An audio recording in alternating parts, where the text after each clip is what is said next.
তাদের উপর আক্রমণ হওয়ার পরে যা শুনতে পাই, বিভিন্ন মহল থেকে তখন আপোষ করার বিভিন্ন পরামর্শ আসছে।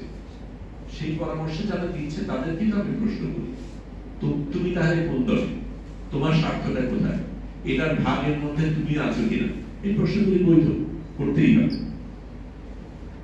সাসপেনশন যথেষ্ট না, এটা পরিষ্কার, এবং ফৌজদারি অপরাধের ক্ষেত্রে কি কি করণীয় সেগুলি আমরা বলছি, কিন্তু তার বাইরে আরো কয়েকটা প্রশ্ন থেকে যায় যে সিসিটিভি ফুটেজ গায়েব হয়ে যায় কি করে, এবং সিসিটিভি ফুটেজ যদি গায়েব হয়ে যায় তাহলে সেটার ক্ষেত্রে কিন্তু খুব পরিষ্কার নীতিমালা রয়েছে, আইন রয়েছে, এবং সেটার ক্ষেত্রে যারা যারা দায়ী তাদের ক্ষেত্রে কি করণীয় সেই জিনিসটা হওয়ার কথা ছিল, সেগুলি একটা হয়েছে বলে আমার মনে হয়।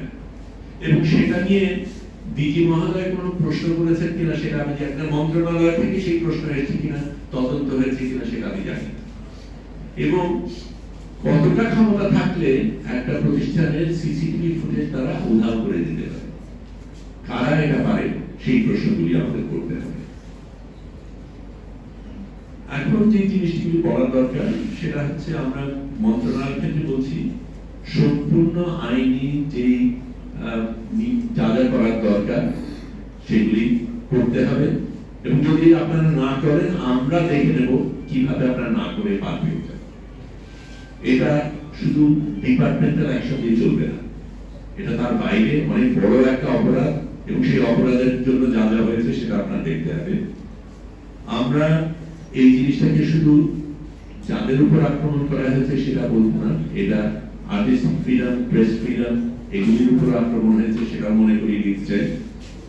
এবং এই জায়গায় আমরা এটা বলতে চাই, পাঞ্জাবের জগতে একটি বিশ্বস্ত নাম শাবাব এথনিক ওয়্যার, যে আমরা সংঘবদ্ধভাবে, এটা কিন্তু শুধু এই মানুষগুলির ক্ষেত্রে না, আমাদের দেশের সকল শিল্পী, সকল ফিল্ম নির্মাতা, সকল সাংবাদিক প্রত্যেকের পাশে দাঁড়িয়েছি, কারণ আমাদের উপর যে আক্রমণটা হচ্ছে, সমষ্টিগতভাবে যে আক্রমণটা হচ্ছে সেটার প্রতিবাদ আমরা জানাতে এসেছি।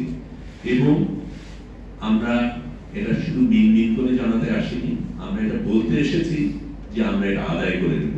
এর আগে সরকারকে আমরা হটাতে পেরেছি আমাদের আন্দোলনের মাধ্যমে, আমাদের সেই দৃঢ়তা ছিল বলে আপনারা এসেছেন। আমরা ভিন্ন জিনিস আশা করি আপনাদের থেকে, আপনারা ভিন্ন কথা বলেছেন বলে জনগণ আপনাদের ভোট দিয়েছে, কিন্তু জনগণের সাথে প্রতারণা করেন না।